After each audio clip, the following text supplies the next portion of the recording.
తెలంగాణలో కాంగ్రెస్ పార్టీ అధికారంలోకి వచ్చినప్పటి నుంచి 2 గ్యారంటీల అమలుకు శ్రీకారం చుట్టారు.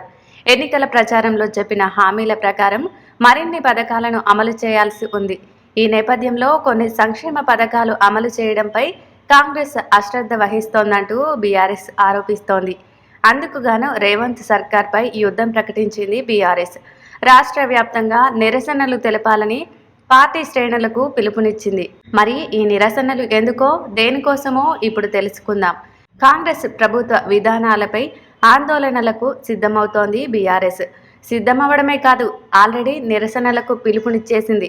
గృహలక్ష్మి, దళిత బంధు, గొర్రెల పంపిణీ వంటి సంక్షేమ పథకాలను కొనసాగించాల్సిందే అంటున్న బీఆర్ఎస్ వాటిని రద్దు చేస్తే ఊరుకునేదే లేదంటూ వార్నింగ్ ఇస్తోంది. ప్రజలకు లబ్ధి చేకూర్చే సంక్షేమ కార్యక్రమాలను రద్దు చేయడం అంటే బలహీన వర్గాలకు తీరని ద్రోహం చేయడమేనని మండిపడుతోంది.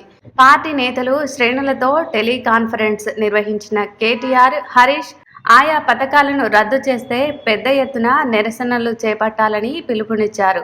ప్రజలకు లబ్ధి చేకూర్చే పథకాలను రద్దు చేస్తే చూస్తూ ఊరుకోబోమంటూ అల్టిమేటం ఇచ్చారు కేటీఆర్.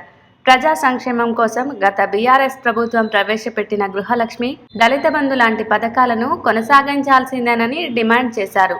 ఒకవేళ ఈ పథకాలను రద్దు చేస్తే మాత్రం పెద్ద ఎత్తున ఆందోళనలు చేపడతామని హెచ్చరించారు. పట్టణాల అభివృద్ధికి గత ప్రభుత్వం కేటాయించిన నిధులను కూడా నిలిపివేస్తున్నారని మండిపడ్డారు.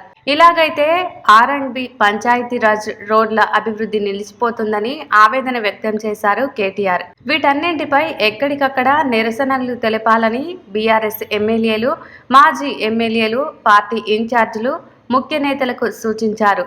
ప్రజా సంక్షేమం కోసం లబ్ధిదారుల తరపున ప్రభుత్వంపై ఒత్తిడి తెస్తామన్నారు కేటీఆర్.